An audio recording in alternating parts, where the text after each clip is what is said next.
গত ২৫শে মার্চ বিকেলে ৫:৩০টার দিকে রাজবাড়ী দৌলতদিয়া ৩ নম্বর ফেরি পন্টনে এক মর্মান্তিক দুর্ঘটনা ঘটে। ঢাকাগামী সৌহার্দ্য পরিবহনের একটি যাত্রীবাহী বাস ফেরিতে উঠতে গিয়ে নিয়ন্ত্রণ হারিয়ে সরাসরি পদ্মা নদীতে পড়ে যায়। বাসটিতে আনুমানিক ৫০ জন যাত্রী ছিল। প্রত্যক্ষদর্শীরা জানান, ফেরিতে ওঠার মুহূর্তে বাসটির চালক ব্রেক নিয়ন্ত্রণ করতে পারেননি, ফলে বাসটি পানিতে পড়ে দ্রুত তলিয়ে যায়। সঙ্গে সঙ্গে স্থানীয়রা, ফেরি কর্মীরা উদ্ধার কাজ শুরু করেন।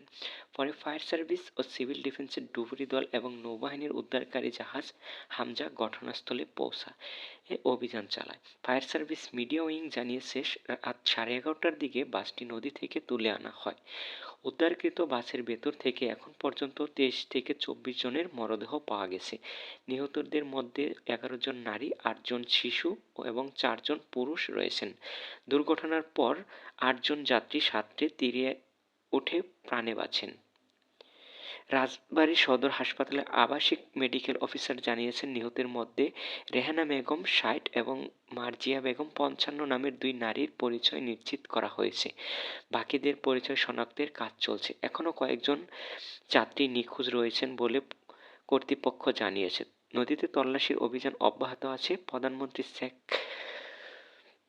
প্রধানমন্ত্রী তারেক রহমান খোঁজ খবর নিয়েছেন। এই দুর্ঘটনার কারণ উদ্ঘাটন তদন্ত কমিটি গঠনের নির্দেশ দিয়েছেন।